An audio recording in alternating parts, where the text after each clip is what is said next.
ಬೆಂಗಳೂರು ಮಹಾನಗರದಲ್ಲಿ ಈಗಾಗಲೇ ಟ್ರಾಫಿಕ್ ಪರಿಸ್ಥಿತಿ ಏನಾಗಿದೆ ತಮಗೆಲ್ಲೂ ಕೂಡ ಗೊತ್ತೇ ಇದೆ. ದಿನೇ ದಿನೇ ಇವತ್ತು ಬೆಂಗಳೂರು ಮಹಾನಗರದಲ್ಲಿ ವಾಹನದ ದಟ್ಟಣೆಯಿಂದಾಗಿ ಸಂಚಾರ ಮಾಡ್ತಕ್ಕಂಥದ್ದು ಅಸಾಧ್ಯ ಅನ್ನೋ ರೀತಿಯಲ್ಲಿ ಆಗಿದೆ. ಇದ್ರ ಮಧ್ಯೆ ಮಾಸ್ ಟ್ರಾನ್ಸ್ಪೋರ್ಟ್ ಸಿಸ್ಟಮ್ ಅಂದ್ರೆ ಮೆಟ್ರೋ ಅಂತಕ್ಕಂಥದ್ರಲ್ಲೂ ಕೂಡ ಈ ರೀತಿ ದರ ಏರಿಕೆನ ಜಾಸ್ತಿ ಮಾಡಿಕೊಂಡು ಈ ರೀತಿ ಹೊರಟ್ರೆ ಮಹಾನಗರ ಜನತೆಗೂ ಕೂಡ ಇದು ಹೊರೆ ಆಗ್ತದೆ. ಅಷ್ಟೇ ಅಲ್ಲ, ಬೆಂಗಳೂರು ಪರಿಸ್ಥಿತಿ ಇನ್ನೂ ಕೂಡ ಬಿಗಡಾಯಿಸುತ್ತೆ.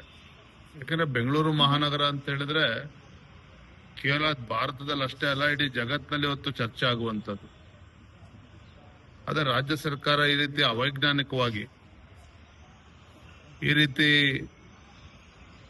ರೆಕಮೆಂಡ್ ಮಾಡ್ತಕ್ಕಂಥದ್ದು, ದರ ಜಾಸ್ತಿ ಮಾಡೋದಕ್ಕೆ ಮಾಡುವಂಥದ್ದು, ಗಾಯದ ಮೇಲೆ ಬರೆ ಎಳೆಯುವಂತ ಕೆಲಸ ರಾಜ್ಯ ಸರ್ಕಾರ ಮಾಡ್ತಾ ಇರುವಂತದ್ದು ಖಂಡಿತ ಸರಿಯಲ್ಲ. ನಾವು ಇದನ್ನು ವಿರೋಧಿಸ್ತೇವೆ.